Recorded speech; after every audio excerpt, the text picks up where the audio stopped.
Welcome to another edition of the Hawk Off the Press podcast. I'm your host, Gazette Hawkeyes reporter John Steppe. Excited to welcome back Gary Mayabb, associate head coach for Iowa Women's Wrestling. Gary, thanks for joining me. Thank you, absolutely, for having us. We appreciate all of your work and the way that you get the word out. So we appreciate it. It's been obviously the college season has been done for a little while, but it's been a eventful and a very productive last few weeks between U.S. Open and Senior Pan Am. Let's start with U.S. Open. 3 national champions. I guess hard to get too much better than that. No, you're right. Obviously Macy was sitting out to just go straight to Final X, but to have, Kennedy, Kylie, and Brianna do what they did, and just great weekend, absolutely. And then 2 more All-Americans with Ava Bayless, who then went to right away, like 4 days later, went to Pan Am's and got 3rd there.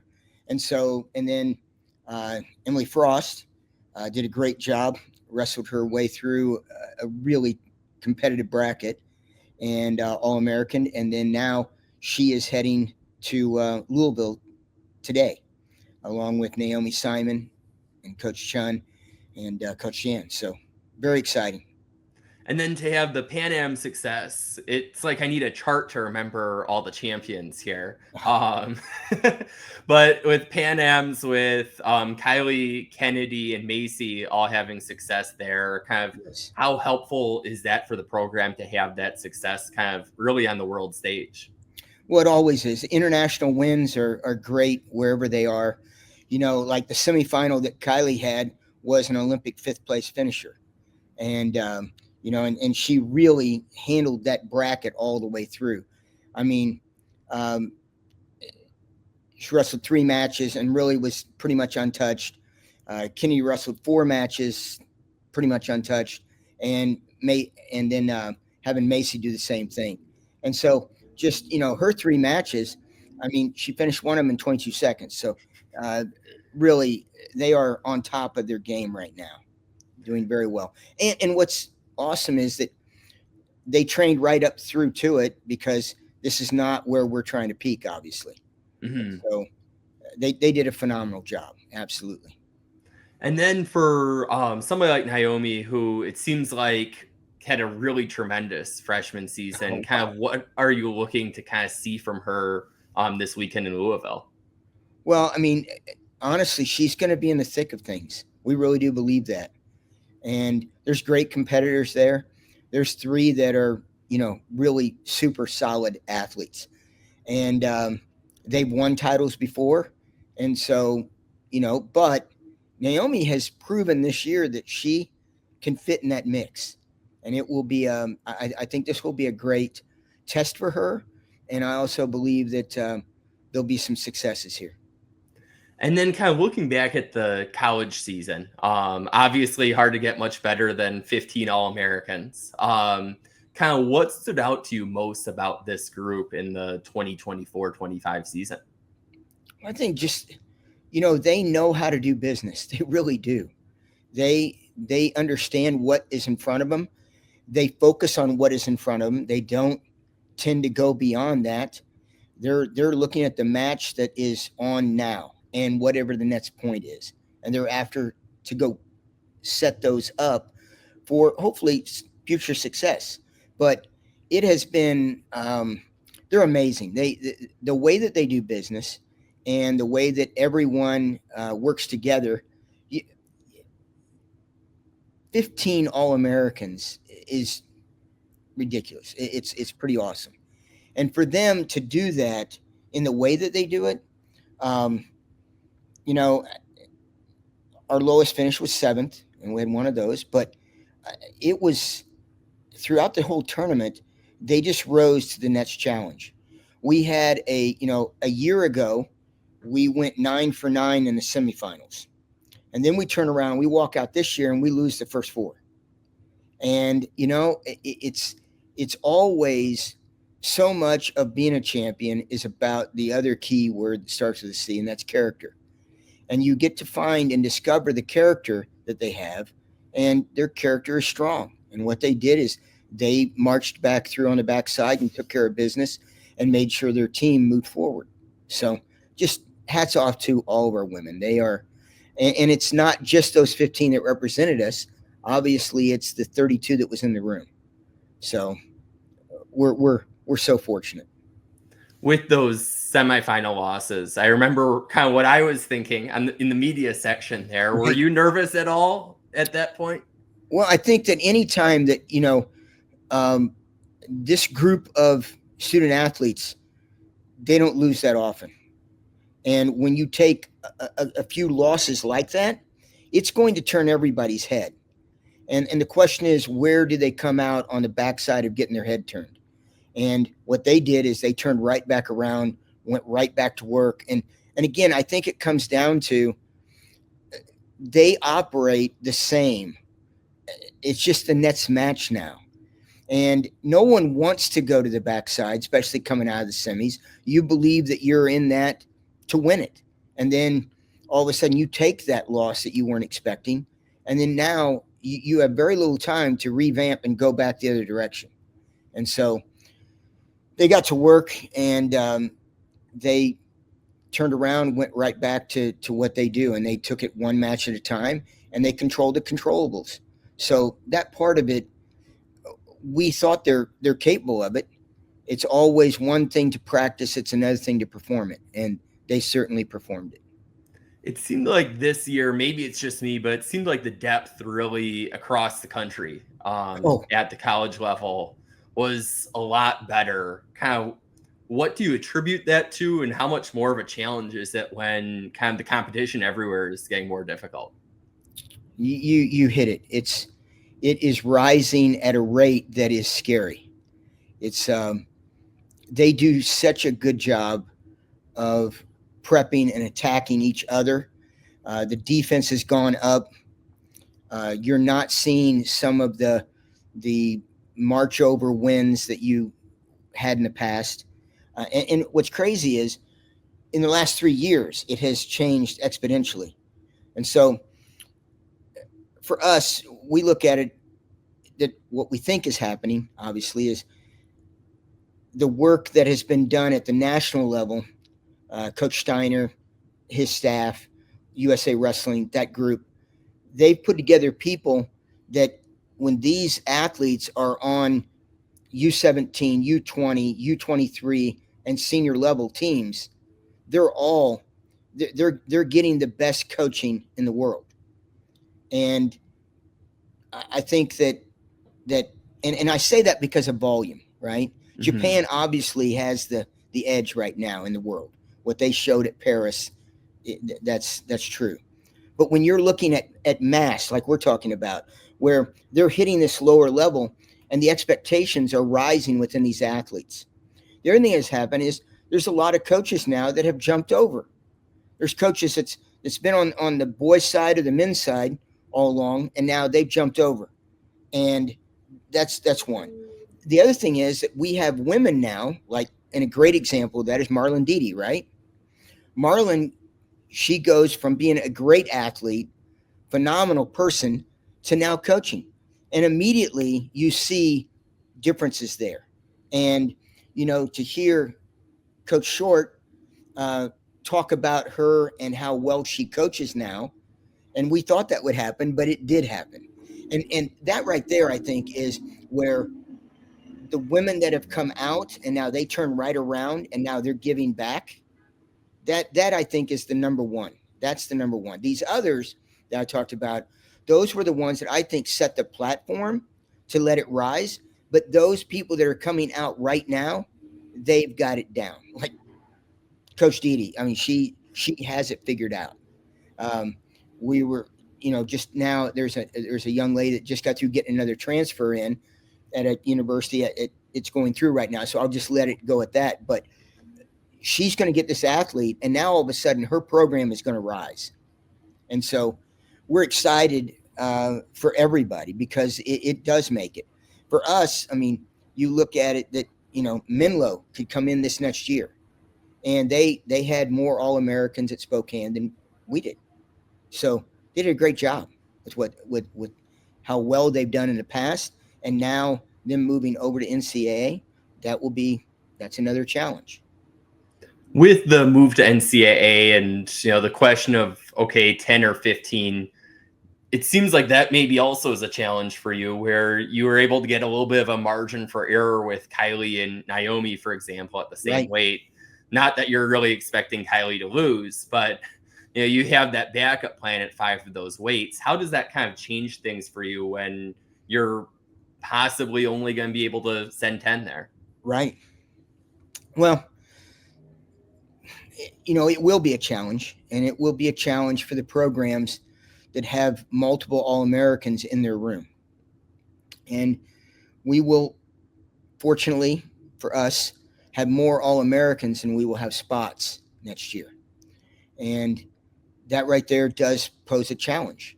And it poses a challenge to the athlete to start with, and that's the number one thing we have to manage.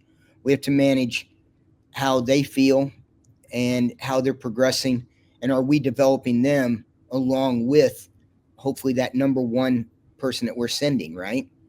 And as that number decreases, you hit it. It's that is going to be a challenge. But I do believe that for us, the challenge really starts in our room. We worry about that more than probably anything else, because we want, right now, our student athletes, they work so well together, and they compete together. We just got through having our banquet, and our runner up for the award speaks on behalf of the winner. It's magic. I mean, the way that they treat one another and the way that they celebrate one another's successes it's just one of the things that makes this group so special. What do you really attribute that culture to? Well, I think it always starts with putting the right people in one room, and then spending time. Culture is not that everyone's happy. That's not culture. That's appeasement. And so, but culture is when people start holding one another accountable for their actions on and off the mat. Where individuals think of the one standing with them sometimes as much, if not more, than themselves. When we go through our exit, our end of year interviews with our athletes, we interview all of our athletes. And when we get to that, quite often, one of the things we have to say to them is, listen, when the oxygen mask drops, you put it on first and then start helping people. Don't just start helping people. And because they're good at that. And I think that at the end of the day is really the essence of where the culture that you want. You put the right people that are very competitive, and these women are ultra competitive, and then you put them in an area where they can work together and advance and push forward together and compete with one another. And out of that, you're going to have champions come out. So, and I believe they know that, and they understand it enough that when it starts to get sideways, there's corrections made. And Coach Chun does a great job of leading through that. And then kind of through these first 2 years of team competition, obviously national championships, both seasons, national duels titles, both seasons. Is there anything in particular that you're most proud of from this group over these last 2 years, or these last two groups over these last 2 years? Well, honestly, it goes back to the culture question. And, watching them, we operate in a circle a lot. And we talk about that they have each other's front and they have each other's back. And they stand shoulder to shoulder with one another. And then when they get ready to compete, especially at Carver, when they march down through the tunnel, they're locked arm in arm. No one taught them that. No one said, let's do this. They did that. But that's where who they are comes through.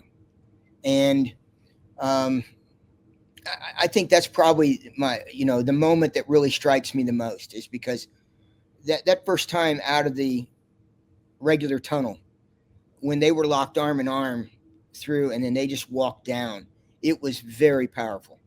And it was powerful because you knew what was behind it. You know what I mean?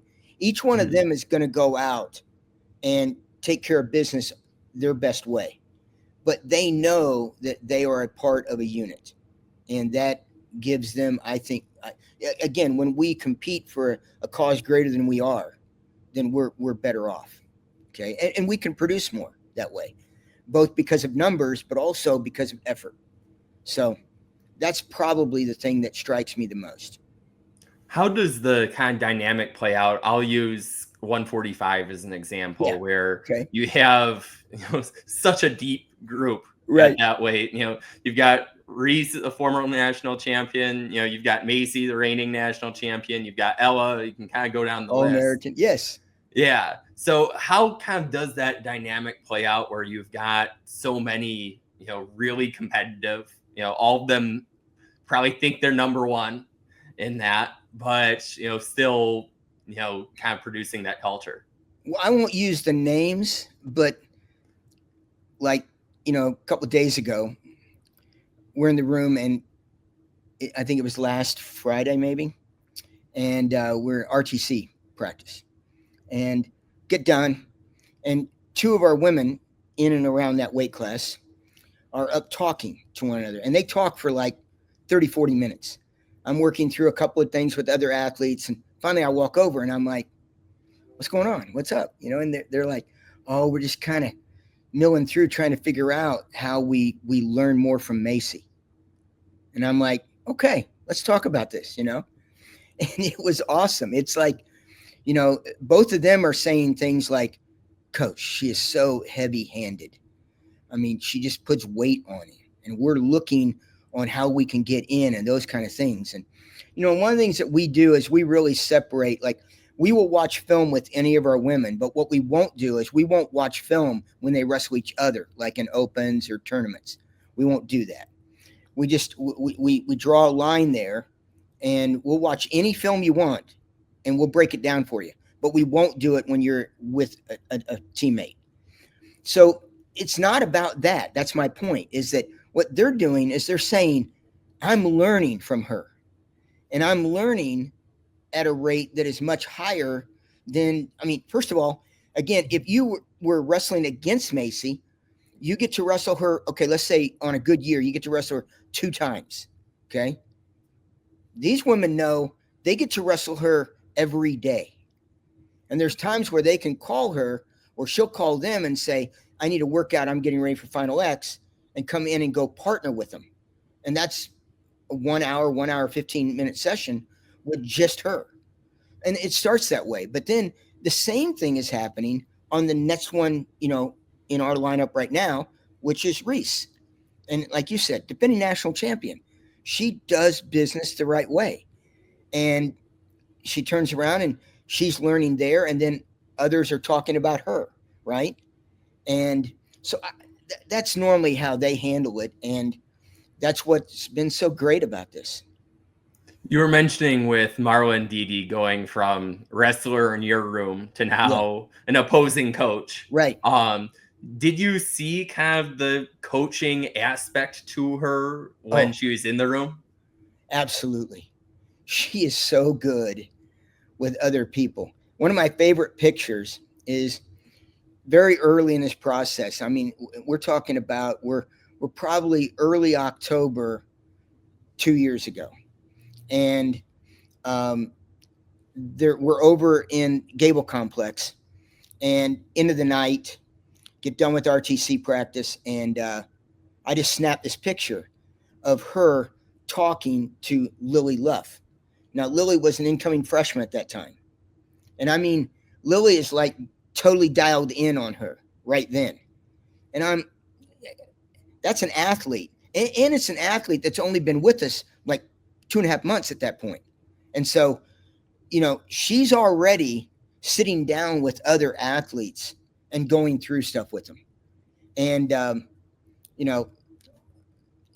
just recently, again, I was working with one athlete, and all of a sudden I brought up Marlon's misdirection, the way that she looks one direction, comes back the other. And the other athlete, I mean, she immediately went, yeah, she knee pulled, right? And I was like, yes. So we're still using some of the lessons that she was teaching while she was wrestling here. And so, no, it's one of those kind of things, she's got a great wrestling IQ, but she also makes it about the other person, and that makes her a great coach. And then maybe this weekend isn't the best example because of a few other things going on, but when she's competing, say in Louisville this weekend, Right. do you still have a chance to kind of keep an eye on what she's doing? I watch film. I'm gonna, because, well, first of all, it would be silly for me not to watch film. I mean, like right now, you can watch her. I know her well enough now that I kind of get a sense of what she's doing and why she's doing it and when she's doing it. And so I'm learning, right?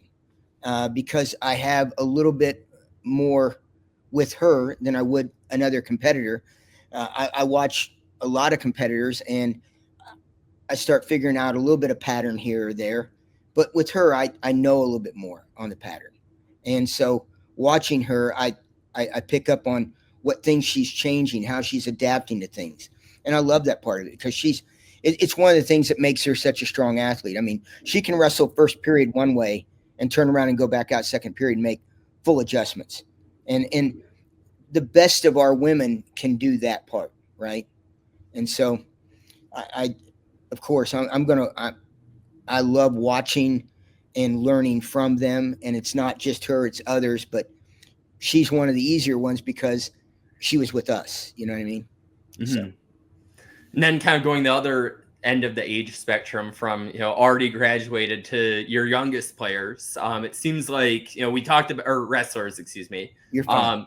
We were already talking about Naomi earlier, but it seems like that entire freshman class really stood out last year. Well, one of the things I love talking about with you on things is because you do your homework. And anyone that sees, I mean, our freshmen, what a great class. We were so fortunate to bring the right people in. I mean, at just this, at our banquet this year, 4 freshmen pulled major awards. And that's, I mean, on this team, I mean, on a team like this, you could have no freshmen get anything. And that would just be everybody be like, well, you'll grow up and it will get better. No, right now they've done it. We're excited about our incoming freshmen. And if our incoming freshmen are anything like this group of freshmen, we're so fortunate then. We're very lucky. What's kind of, to the extent that you're able to talk about it, kind of what do you expect, this incoming freshman class to be able to bring in 2025, 26 and beyond? Wow. I mean, well, as you know, the bulk of our program, that founding group, we have this year coming up and next year. Then they walk. And they are such a phenomenal group. And they came in and started this program. And they were difference makers from day one. And they've only gotten better. And so this group coming in, I feel that they're very fortunate, but they are walking into a great room. And like you brought up earlier, unfortunately, we've got 5 less slots now where you can go show yourself on a national stage. So what they do in open tournaments is going to really make a difference now. And so, but when you look at how many high school women are winning tournaments, open college tournaments, I mean, when you look at them, it's just like anymore, you look at almost anything that's across the board. I think because of, I don't know, all the different things that happen now on the college scene and all the different things that happen at the pros, there are people that step right into an area and they're ready to go. And we didn't see that even at the pro level. You didn't see that 10 years ago. I mean, you see people walk in right now and make a difference. And obviously we were fortunate enough here at Iowa to be able to witness Caitlin Clark while she was in college throughout that time.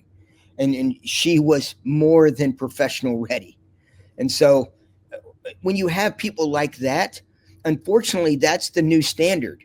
we had this group of freshmen this year that walked into a great team and then made a difference for this team. And, either fortunately or unfortunately, we're going to expect the same thing out of this next group. And I don't know. There's going to be some great fights. With recruiting in general, I'm assuming it's a challenge when you've got, to use Kylie and Naomi at 180, for example, Okay. or you've already got two really solid wrestlers. Right. I'm assuming incoming recruits are seeing that. How do you have any challenges in terms of filling some of those weights where you've already got a really strong 1 or really strong 1, 2, or even a really strong 1, 2, and 3? We definitely have challenges.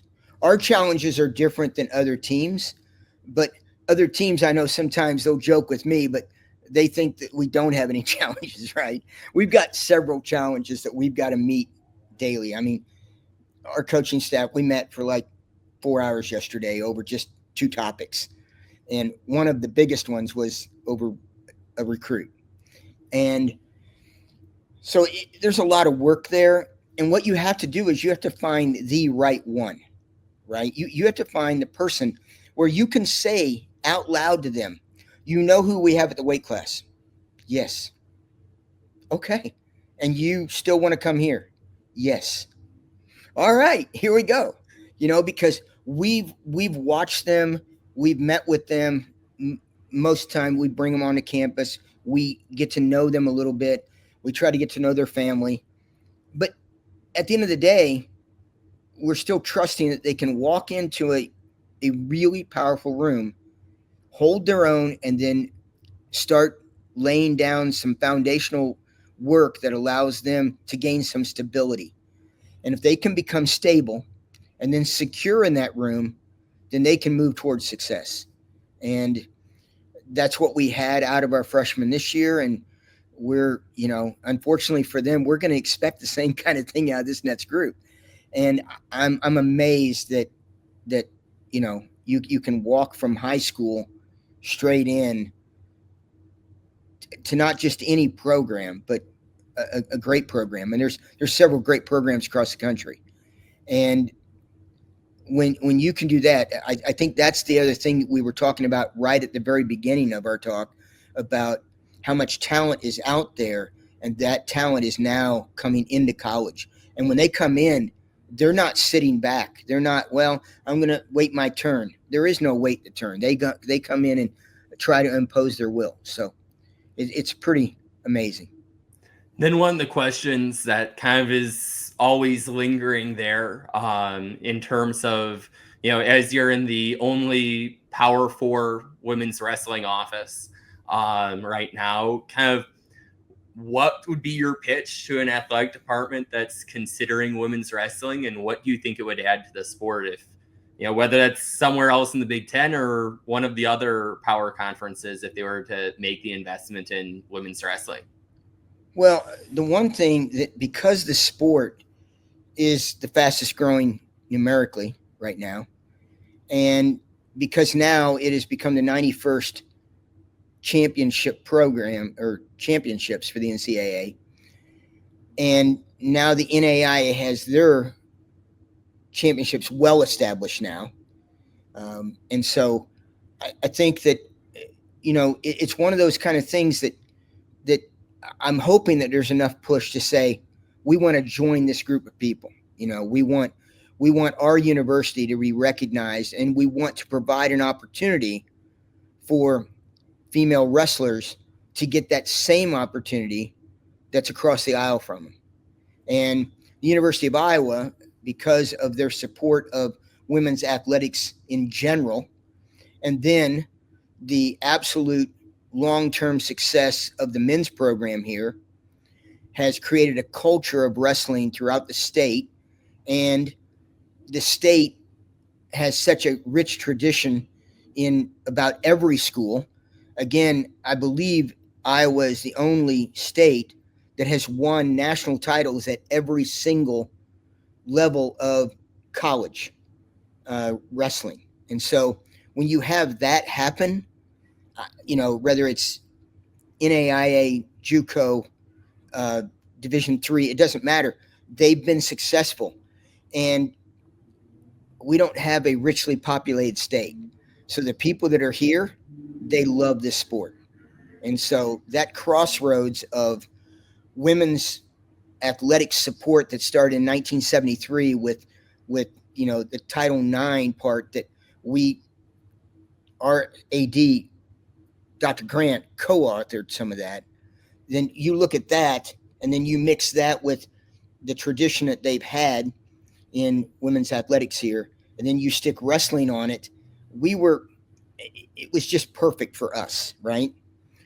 We hope that other universities see that same type of thing and say, yes, we could put another second side to this, and it would enrich our university, and it would enrich the opportunity of the students that are coming to work at our university and gain degrees. And then obviously there are a lot of opportunities this past season for Iowa fans to see you guys in the state, whether that be at Carver in November and January, whether that be Soldier Salute in December, whether that be Nationals in Coralville in March. Let's see, a couple in Des Moines area, depending on how loosely you describe Des Moines area. Right. But regardless, kind of what would be your pitch to maybe Iowa fans tuning in who haven't made it to an Iowa women's wrestling meet yet? Well, we were working on a deal today that I hope gets announced soon. I hope we can pull it off.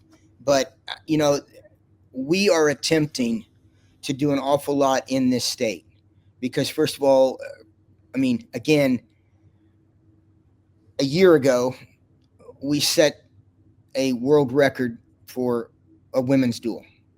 And that happened in a state that's not that populated. So when you look at it that way, the people here in Iowa, they have a love for this sport. I think it comes from how hard the people in the state work in general and their work ethic, and when they celebrate other people who work hard.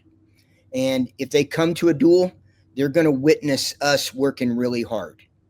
And so we hope that, that they continue to support, us the way that they have so far.